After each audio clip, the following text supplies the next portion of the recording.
Muy buenas tardes, sean todos bienvenidos. Mi nombre es Uriel Melquisedec Vázquez Flores, con número de cuenta 4200081265, de la carrera Licenciatura en Contaduría de la Facultad de Estudios Superiores Cuautitlán. La materia es Auditoría de los Estados Financieros, impartida por el profesor Argenis Iván Mejía Chavarría. Presentando el reto 7, elabora un video. El tema a presentar será Importancia del estudio y evaluación del control interno. El presente trabajo tiene como objetivo explicar la importancia de establecer, diseñar y evaluar el control interno en las empresas, principalmente en las áreas administrativas y contables, operación.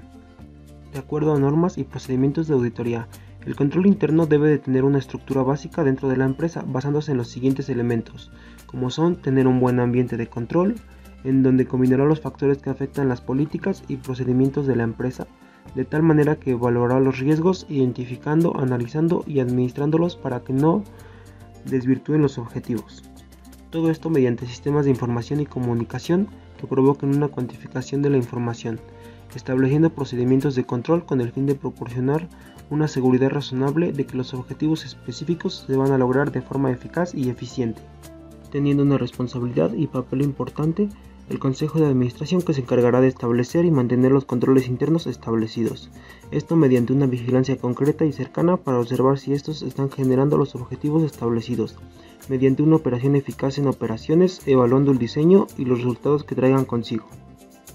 Como podemos observar, el control interno en las empresas es de vital importancia para la optimización y el crecimiento del negocio, tanto en lo administrativo como en la operación, beneficiando así desde los accionistas hasta el propio cliente, ya que ésta tendrá un grado de confianza sobre la empresa y prevalecerá en el tiempo, generando utilidades y crecimiento interno en la entidad. A continuación hablaremos sobre los sistemas de control interno en las organizaciones. En 2010, en la publicación de Mendeville, definió el control interno, CI, como un sistema de organización donde los procedimientos que tiene implantados y el personal con que cuenta estructurados como un todo para lograr los tres objetivos fundamentales. En este caso son obtener información financiera veraz, confiable y oportuna, proteger los activos de la empresa, salvaguarda y promover la eficiencia en la operación de la empresa.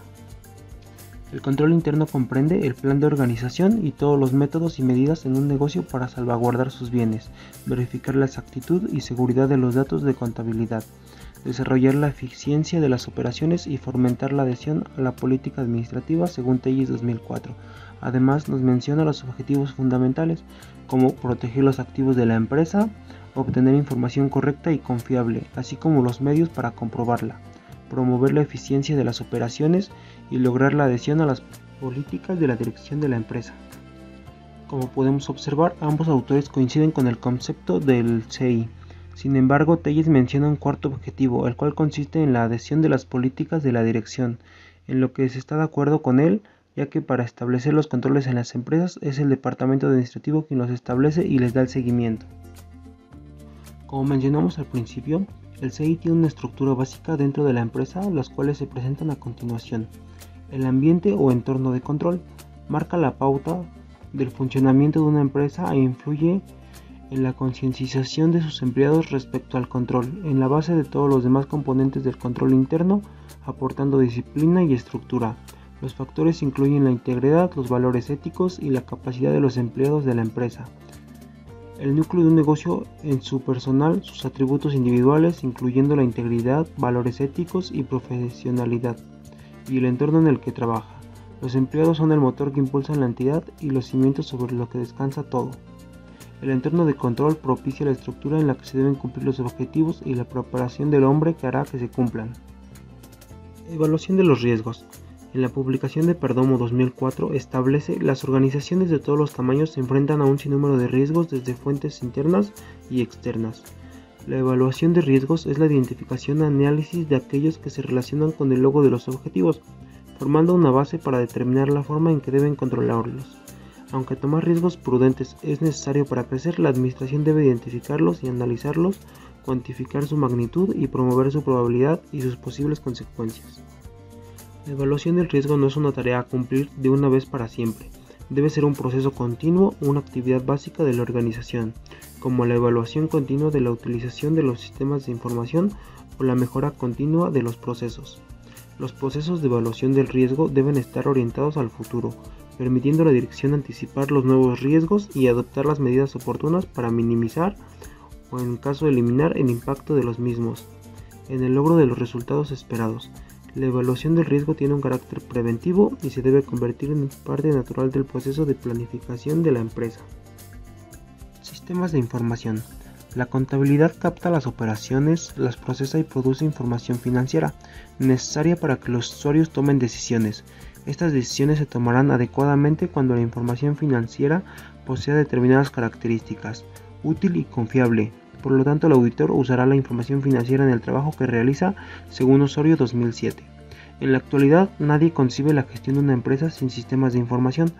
La tecnología de información TI se ha convertido en algo tan corriente que se da por descontada. En muchas organizaciones los directores se quejan de que los voluminosos informes que reciben les exigen revisar demasiados datos para extraer la información pertinente. En tales casos puede haber comunicación, pero la información está presentada de manera que el individuo no la puede utilizar o no la utiliza real y efectivamente. Para ser verdaderamente efectiva la TI debe estar integrada en las operaciones de manera que soporte estrategias proactivas en lugar de reactivos. Procedimientos de control. Están constituidos por las prácticas y políticas adicionales al ambiente de control y al sistema contable que establece la administración. Para proporcionar seguridad razonable de lograr los objetivos específicos de la entidad, el hecho de que existan formalmente políticas y procedimientos de control no necesariamente significa que estos operen de manera eficiente, según Telles 2004. Las actividades de control existen y se dan en toda la empresa, a todos los niveles y en todas las funciones, e incluyen cosas tales como aprobaciones, autorizaciones, verificaciones, conciliaciones, análisis de la eficacia operativa, seguridad de los activos y segregación de funciones. En algunos entornos, la actividad de control se clasifican en controles preventivos, controles de detección, controles correctivos, controles manuales o de usuarios, controles informáticos o de tecnología de información y controles de la dirección. Independientemente de la clasificación que se adopte, las actividades de control deben ser adecuadas para los riesgos. En la práctica existen dos procedimientos de control de los cuales es de suma importancia tener en cuenta, como son control preventivo. Son establecidos para evitar errores durante el desarrollo de las transacciones. 2. Control de detección. Tiene como finalidad descubrir los errores o desviaciones que durante el desarrollo de las transacciones no hubieran sido detectados por los procedimientos de control preventivo. Vigilancia. Los sistemas de control interno requieren supervisión, es decir, un proceso que comprueba que se mantiene el adecuado funcionamiento del sistema a lo largo del tiempo. Esto se consigue mediante actividades de supervisión continuada, evaluaciones periódicas o una combinación de ambas cosas. La supervisión continuada se da en el transcurso de las operaciones. Incluye tanto las actividades normales de dirección y supervisión como otras actividades llevadas a cabo por el personal en la realización de sus funciones. El alcance y la frecuencia de las evaluaciones periódicas dependerán esencialmente de una evaluación de los riesgos y de la eficacia de los procesos de supervisión continua. Las deficiencias detectadas en el control interno deberán ser notificadas a niveles superiores, mientras que la alta dirección y el consejo de administración deberán ser informados de los aspectos significativos observados, según Pérez 2007. Es preciso supervisar continuamente los controles internos para asegurarse de que el proceso funciona según lo previsto. Esto es muy importante porque a medida que cambian los factores internos y externos, controles que una vez resultaron idóneos y efectivos pueden dejar de ser adecuados y de dar a la dirección la razonable seguridad que ofrecían antes. El alcance y frecuencia de las actividades de supervisión dependen de los riesgos a controlar y del grado de confianza que inspira a la dirección el proceso de control. La supervisión de los controles internos puede realizarse mediante actividades continuas, incorporadas a los procesos empresariales y mediante evaluaciones separadas por parte de la dirección, de la función de auditoría interna o de personas independientes. Las actividades de supervisión continua destinadas a comprobar la eficacia de los controles internos influyen en las actividades periódicas de dirección y supervisión, comparaciones, conciliaciones y otras acciones de rutina. Es común en todas las empresas la tendencia humana de apartarse de las reglas establecidas, generalmente en aquellas donde se siguen procedimientos monótonos y de rutina. De ahí que resulte útil, práctico y conveniente supervisarlo, vigilarlo y revisarlo periódicamente y metódicamente para que el sistema del control interno no caiga ni pierda eficiencia. En las empresas existen dos formas de clasificar el CI, principalmente en las áreas administrativas y contables, los cuales son los siguientes. El control interno administrativo. Los controles administrativos comprenden el plan de organización y todos los métodos y procedimientos relacionados principalmente con eficiencia en operaciones y adhesión a las políticas de la empresa, y por lo general solamente tienen una relación indirecta con los registros financieros. Incluyen controles tales como análisis estadísticos, estudios de emoción y tiempo, reportes de operaciones, programas de entretenimiento de personal y controles de calidad. En el control administrativo se involucran el plan de organización y los procedimientos y registros relativos a los procedimientos decisorios que orientan la autorización de transacciones por parte de la gerencia. Implica todas aquellas medidas relacionadas con la eficiencia operacional y la observación de políticas establecidas en todas las áreas de organización. Ejemplo del CI administrativo: que los trabajadores de la fábrica lleven siempre su placa de identificación. Otro control administrativo sería la obligatoriedad de un examen médico anual para todos los trabajadores. Estos controles administrativos interesan a las empresas, pero nada les prohíbe realizar una evaluación de los mismos hasta donde consideren sea necesario para lograr una mejor opinión. El control administrativo incluye, pero no se limita al plan de organización, procedimientos y registros que se relacionan con los procesos de decisión que conducen a la autorización de operaciones por la administración.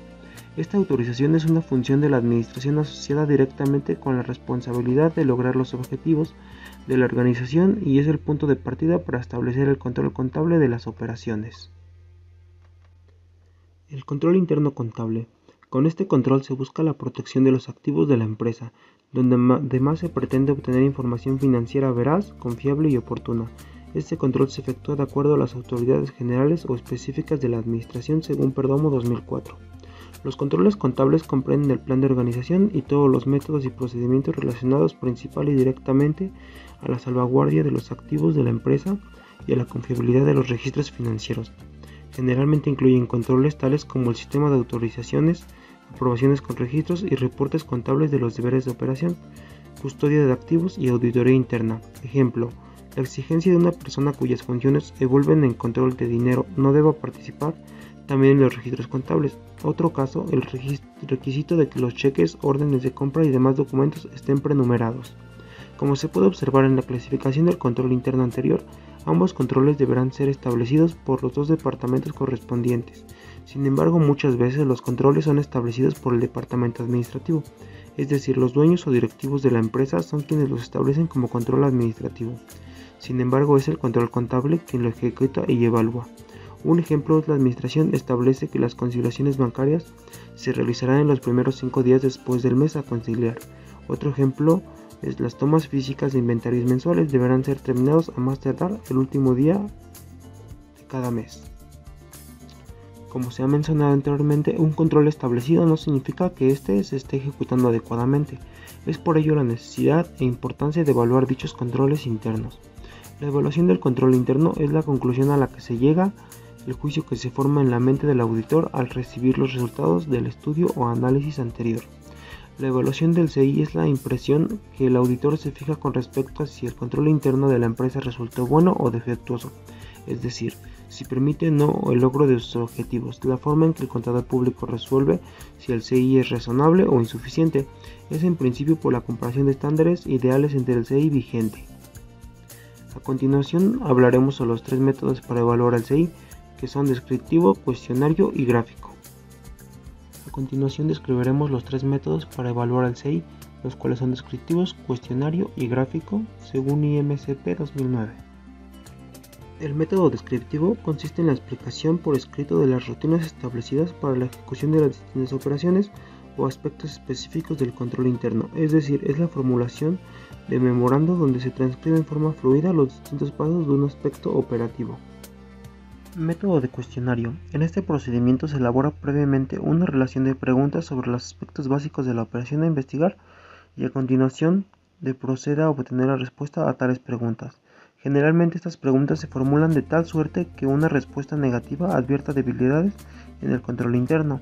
No obstante, cuando se hace necesario deben incluirse explicaciones más amplias que hagan suficientes las respuestas. A continuación tenemos el método gráfico. Este método tiene como base la esquematización de las operaciones mediante el empleo de dibujos. flechas, cuadros, figuras geométricas varias. En dichos dibujos se representan departamentos, formas, archivos, etc. Y por medio de ellos se indican y explican los flujos de las operaciones. En la práctica resulta más conveniente el empleo mixto de los tres métodos, ya que de este método se logran resultados más completos y se soportan mejor las conclusiones. Es decir, en ocasiones al momento de describir el proceso no está bien redactado o no se expresan adecuadamente las ideas y provoca confusiones. También las preguntas en el cuestionario, las preguntas son directas, es decir, su respuesta debe ser un sí o un no. O bien, al momento de realizar el flujo o gráfica, es tan confusa y complicada que se puede perder visualmente el proceso. Conclusiones. Los sistemas de control interno de las empresas enmarcadas en los sectores privados, públicos y sociales satisfacen la función de control y de información, por lo que se deben mantener constantemente actualizados los sistemas de control interno, como son los de contabilidad, tesorería, comercialización, nómina, producción, entre otros. Dichos sistemas son alimentados de las operaciones económico, administrativo y financiero que realizan las empresas y que al ser procesadas proporcionan un sinfín de información económica, administrativa y financiera que constituyen el sustento para la toma de decisiones. Ante esta situación surge la auditoría de estados financieros como actividad profesional prioritaria de las empresas, con funciones y objetivos claros y definidos, que entre otras es la de efectuar revisiones y evaluaciones para detectar aquellos puntos débiles del control interno y así proceder a recomendar las mejoras necesarias. Por consiguiente, sigan proporcionando información oportuna, correcta, confiable, para que garanticen la protección de los recursos y se promueva la eficacia de operación y se cumplan las políticas de la organización. Antes de realizar el estudio y evaluación de los sistemas de CI en la empresa, se deben considerar aspectos como el tamaño, características en la coopera, ya sea industrial, comercial o de servicios, su organización, sus sistemas y técnicas de control, problemas específicos, requisitos legales aplicables. Otro factor que no se debe perder de vista son los factores externos, ya que estos afectan de manera considerable el comportamiento interno de la empresa. Esto se aprecia porque el tamaño de la empresa influirá para ver cuáles son las debilidades y fortalezas en el exterior y las medidas de control que se tomarán para obtener un buen resultado. El tipo de actividad que tiene y cómo está incursionando en el mercado, qué impacto tienen los aspectos económicos, de qué es parte del país. También se tomará en cuenta cómo está estructurada la entidad y el sistema de contabilidad que fue implementado, verificando la oportunidad de la información en su emisión para la toma de decisiones en tiempo reflejado en buenas inversiones. Cabe mencionar que un control interno con éxito en una empresa no significa que se obtengan resultados satisfactorios en otras, ya que se tomarán en cuenta las variables mencionadas anteriormente. No existe una fórmula adecuada para establecer un control interno exitoso, eso dependerá mayormente de las personas que lo ejecutan y evalúan.